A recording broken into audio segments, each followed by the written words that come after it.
নেই, কোথাও নেই। আমি ছাতিমপুরে পুরো দেখেছি, আর আমি আমার সোর্স খাটিয়েছি, ওখানে কেউ কিছু জানে না। কি বলছিস? কেউ কিছু জানে না মানে? তোরা কেউ খুঁজে পাসনি আমার মেয়েটাকে? আমার মেয়েটাকে কোথায় গেল? ও তো না বলে কোনোদিন কোথাও যায় না। বার বেড়েছে, খুব বার বেড়েছে ওর। আজকে বাড়ি ফিরুক, আমি মেরে না পিঠের চামড়া গুটিয়ে দেবো একেবারে। ঠাকুরজি, কি করছো বলো তো? তুতুল আমাদেরকে না বলে কোনোদিন বাড়ির বাইরে বেরোয় না, এটা তুমি তো নিজের মুখেই বললে। আচ্ছা, ওর কোনো বিপদ ঘটলো না তো? ও দিদি, আমার মনটা বড় কু গাইছে গো। তুতুল আবার রঞ্জার মতো। না, হ্যাঁ, একদম বাজে কথা বলবে না তুমি। আমার মেয়ে পালানোর মেয়েই নয়, আমার মেয়ে কোথাও পালাতে পারে না।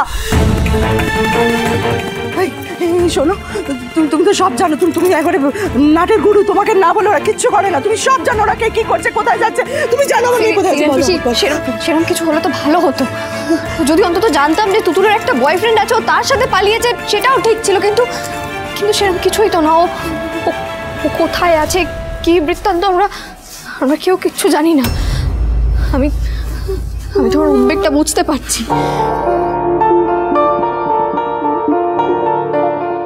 একটা কথা বলবো প্লিজ, আজকে আমাকে বকাবকি করবেন না। আমি স্যারকে একটা ফোন করবো।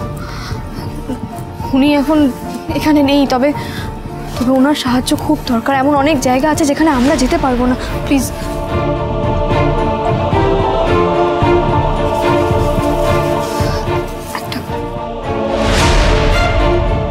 শোনো, তোমরা কে কি করবে আমি জানি না। যেখানে পারো সেখানে খুঁজতে যাও আমার মেয়েটাকে। আমার মেয়েটাকে খুঁজে না আমার সামনে দাঁড় করাও। আমি ওর মেয়েকে দেখতে চাই, আমি ওর মেয়েকে চাই এক্ষুনি। মা, বিপদতারিণী, মা। আর দেরি করো না, ইমিডিয়েটলি ফোনটা করো।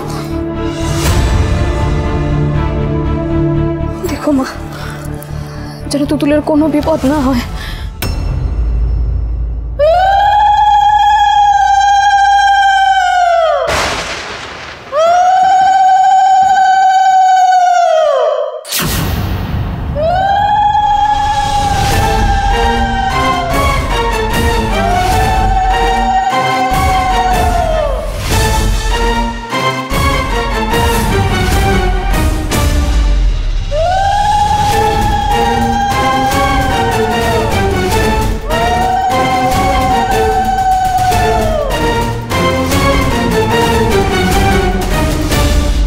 বিপদ তো এখানে ঝিল্লিস, নতুন ঘর জামাইকে ওয়েলকাম করবে না?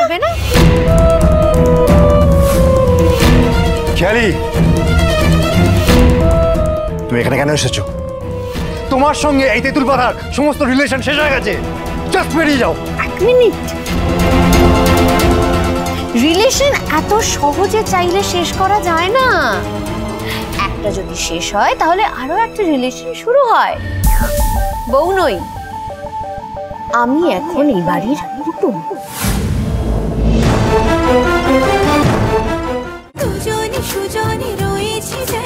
তেঁতুল পাতা সোম থেকে রবি প্রতিদিন সন্ধ্যে ৬টায় স্টার জলসায় ও জিও হটস্টারে।